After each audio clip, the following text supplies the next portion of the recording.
హైదరాబాద్ లో కేంద్ర ప్రభుత్వ నిధులతో national highway authority of India చేపట్టిన మొట్టమొదటి ఫ్లైఓవర్ కు ఎట్టకేలకు మోక్షం లభించింది. 5 ఏళ్ల పాటు కొనసాగిన అంబర్పేట్ ఫ్లైఓవర్ ప్రారంభోత్సవానికి సిద్దమైంది. 445 కోట్ల రూపాయల భారీ బడ్జెట్ తో 4 లైన్లలో నిర్మించిన అంబర్పేట్ ఫ్లైఓవర్ ప్రత్యేకతలకు సంబంధించి మరింత సమాచారాన్ని మా ప్రతినిధి నుమాన్ అందిస్తారు. ఎట్టకేలకు హైదరాబాద్ నగరవాసులకు అంబర్పేట్ ఫ్లైఓవర్ అందుబాటులోకి రానుంది. సో దాదాపు సుదీర్ఘ కాలం 5 ఏళ్ల పాటు కొనసాగినటువంటి ఫ్లైఓవర్ గా రికార్డు సృష్టించినటువంటి అంబర్పేట్ ఫ్లైఓవర్ నిర్మాణ పనులు పూర్తి కావడంతో ఈ నెలాఖరులో ఇది ప్రారంభించడానికి national highway authority of India అధికారులు ఏర్పాట్లు పూర్తి చేస్తున్నారు. సో ఇప్పటికే దాదాపు 445 కోట్ల బడ్జెట్ తో గోల్నాకా నుంచి ఏదైతే అంబర్పేట్ చే నెంబర్ మీదుగా ముకరంజా హోటల్ వరకు మొత్తం కూడా 1.5 కిలోమీటర్ల మేర ఈ ఫ్లైఓవర్ నిర్మాణం జరిగింది. సో ఈ ఫ్లైఓవర్ నిర్మాణం అంతా కూడా పూర్తయినటువంటి పరిస్థితి ఉందని చెప్పొచ్చు. ప్రస్తుతం ఈ ఫ్లైఓవర్ ఎలా ఉంది ఏంటి అనేది కూడా మనం ఒకసారి చూసే ప్రయత్నం చేద్దాం. ప్రస్తుతం మనం ఫ్లైఓవర్ మీదే ఉన్నాం. సో నిర్మాణం అంతా కూడా పూర్తయింది. సో ఇప్పటికే ఇటు సెంట్రల్ లైటింగ్ కానివ్వండి, దాంతోపాటు డివైడర్స్, పెయింటింగ్స్ మొత్తం కూడా పూర్తయినటువంటి సిచ్యువేషన్. 4 లైన్స్ లో ఈ ఫ్లైఓవర్ నిర్మాణం జరిగింది. సో ఫ్లైఓవర్ నిర్మాణ పనులు 2018లో శంకుస్థాపన చేయగా 2021లో పనులు ప్రారంభమయ్యాయి. 2023 చివరి నాటికి పూర్తి చేయాలనే లక్ష్యం పెట్టుకున్నా కూడా మొదట అంచనా వ్యయం 216 కోట్లు అనుకున్నా కూడా ఇందులో దాదాపు 117 కోట్ల స్ట్రక్చర్ కాస్ట్ కాగా దాదాపు 99 కోట్లు భూసేకరణ కోసం ఖర్చు అవుతుందని భావించారు.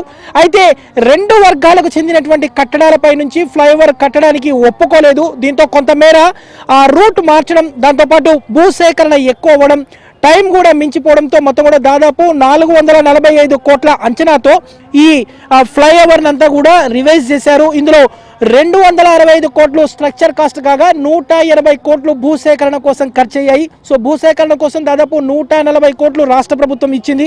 సో ఈ ఫ్లైఓవర్ అందుబాటులోకి రావడం వల్ల ఉప్పల్ నుంచి MGBS కు వెళ్ళేటటువంటి వాహనదారులకు ఎంతగానో ఉపశమనం లభిస్తుంది.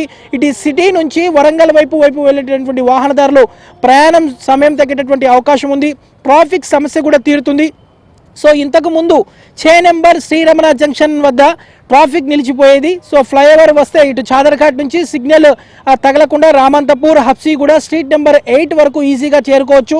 సో ఏదైతే కేంద్ర మంత్రి నితిన్ గడ్కరీ, కిషన్ రెడ్డి చేతుల మీదుగా దీన్ని ప్రారంభించేందుకు ఇప్పటికే ఏర్పాట్లు చేస్తున్నటువంటి పరిస్థితి ఉందని చెప్పవచ్చు. సో మొత్తం కూడా ఇటు కేంద్ర ప్రభుత్వం నిధులతో నేషనల్ హైవే అథారిటీ నిర్మించేటటువంటి మొట్టమొదటి ఫ్లైఓవర్ ఇదే అని చెప్పొచ్చు. అయితే భూసేకరణకు కావాల్సినటువంటి 140 కోట్లు మాత్రం రాష్ట్ర ప్రభుత్వమే చేపట్టింది. సో హైదరాబాద్ నగరంలో 4 లైన్స్తో దాదాపు 1.625 కిలోమీటర్ల మేర కేంద్ర ప్రభుత్వం నిధులతో అందుబాటులోకి వస్తున్నటువంటి ఫ్లైఓవర్ ఇది. సో ఇది సుదీర్ఘ కాలం పాటు కొనసాగినటువంటి ఫ్లైఓవర్. నిత్యం కూడా ట్రాఫిక్ పద్మవ్యూహంలో ఇక్కడ ఉన్నటువంటి వాహనదారులు కానివ్వండి, ఇక్కడ ఉన్నటువంటి స్థానికులు కూడా నిత్యం అవస్థలు పడేవారు. మొత్తానికి ట్రాఫిక్ సమస్యలకు పరిష్కారం చూపించే విధంగా ఇటు కేంద్ర ప్రభుత్వం తీసుకొచ్చినటువంటి ఫ్లైఓవర్ ఇది ఈ నెలాఖరులో అందుబాటులోకి రానుంది. సో ఈ నిర్మాణం పనులు పూర్తయ్యాయి ఇప్పటికే.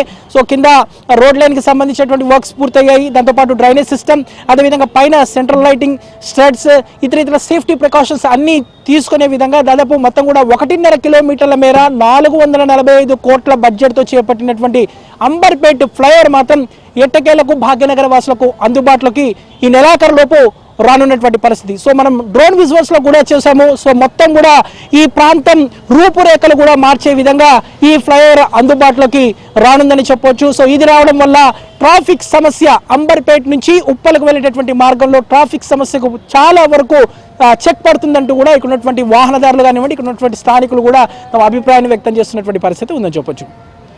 వీడియో జర్నలిస్ట్ వెంకట్తో నుమాన్, ABN ఆంధ్రజ్యోతి, అంబర్పేట్.